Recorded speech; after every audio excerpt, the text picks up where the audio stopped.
नमस्कार, मैं खुशी लोकतंत्र की बुनियाद में आप सभी का स्वागत करती हूं। आज हम मौजूद हैं राजेंद्र नगर में, जहां पर छात्र और छात्राएं प्रोटेस्ट कर रहे हैं, जहां पर बेसमेंट में चल रहा इंस्टीट्यूट में जल भराव हो गया, जिसके कारण एक लड़का और 2 लड़की की मृत्यु हो गई।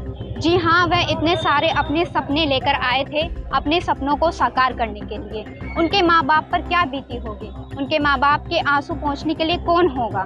जो माँ बाप अपने बच्चों को अफसर के रूप में देख रहे होंगे, वह अपने बच्चों को एक शव के रूप में पाएंगे। शासन प्रशासन की वजह से ये लापरवाही हुई है। अगर इसको पहले से ही देखा जाता, जांच पड़ताल की जाती, तो शायद आज ये घटना घटित ही नहीं होती। इन सब चीज़ों को ध्यान रखना चाहिए। शासन और प्रशासन को अपनी लापरवाही नहीं दिखानी चाहिए। तो यहाँ के छात्र और छात्राओं से बात करते हैं और पूछते हैं कि ये घटना कैसे घटित हुई थी। आप बताएंगे कि आपकी मांगे क्या हैं? देखिए, डे वन से मांगे रही है। किसी भी ट्रेजिडी का पहला जो इमीडिएट मेजर होता है कि कितने लोग उसमें मरे हैं, कितने घायल हुए हैं, कितने बचे हैं, जो बचे हैं वो कैसे हैं, उनसे हम लोग को मिलने दिया जाए। ठीक है, तो इमीडिएट मेजर हो गया। उसके अलावा जो सबका जड़ है ये वाटर लॉगिंग, इसका सॉल्यूशन निकाला जाए। उसके अलावा बेसमेंट में जो भी चल रहा है वो इलीगल है। ह्यूमन के रहने के लिए नहीं होता है बेसमेंट, किसी भी कंडीशन में स्टोरेज के लिए हो सकता है, पार्किंग के लिए हो सकता है। वो चीज़ें रेगुलेट की जाए। और ये सिस्टमेटिक प्रॉब्लम है, ये एक दिन से तो हो नहीं रहा है।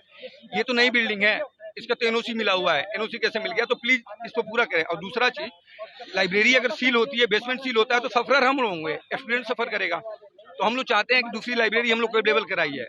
दूसरी लाइब्रेरी गवर्नमेंट फंडेड लाइब्रेरी बनाया जाए। कैसे भी बनाया जाए, हम लोग फी देने के लिए तैयार है।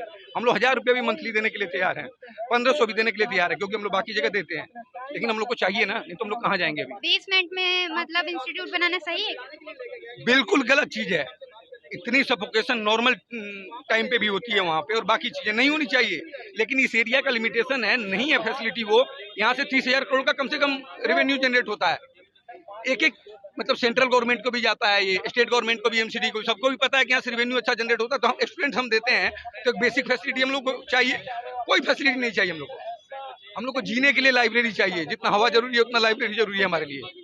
हाँ, उस पर बताना चाहेंगे। देखिए, जो बेसमेंट में लाइब्रेरी है ना, उसके भी 2000 से ऊपर ही फी है।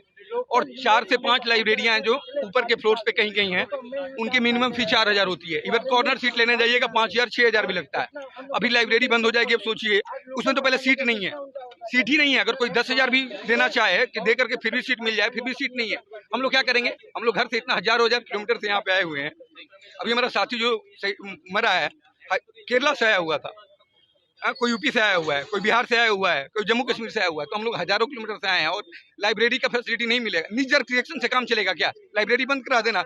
हम लोग किसी से दुश्मनी नहीं है, हम लोग किसी से दुश्मनी नहीं है, राउत से दुश्मनी नहीं है, किसी से दुश्मनी नहीं है कि किसी एक को बंद कर दीजिए हम लोग खुश हो जाएंगे। नहीं होंगे। पहले तो जिनके साथ गलत हुआ है उनके साथ न्याय कीजिए। और दूसरा चीज, जो बच्चे रह रहे हैं उनको इंसान कंसीडर कीजिए। उनके लिए लाइब्रेरी की फैसिलिटी और रूम वाला जो चीज है उस पर रेगुलेशन लाइए, क्योंकि किराया यहाँ बहुत ज्यादा है। क्या आप इसको शासन प्रशासन को जिम्मेदार ठहराते हैं? केवल शासन प्रशासन को ही क्या, कि शासन प्रशासन तो डायरेक्ट जिम्मेदार है, लेकिन उसके साथ पॉलिटिशियंस भी जिम्मेदार है, और सारे पॉलिटिशियंस जिम्मेदार हैं।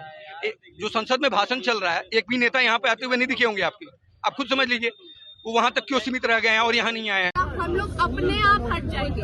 एक बार कंक्लूजन आप कॉन्क्रीटली हमें दे दीजिए, हम लोग सब यहाँ से हट जाएंगे। एक बच्चा यहाँ पे नहीं बैठा। रिप्रेजेंटेटिव को आने दो, हमें जानने दो क्या डिसीजन आप लोग ले रहे हैं।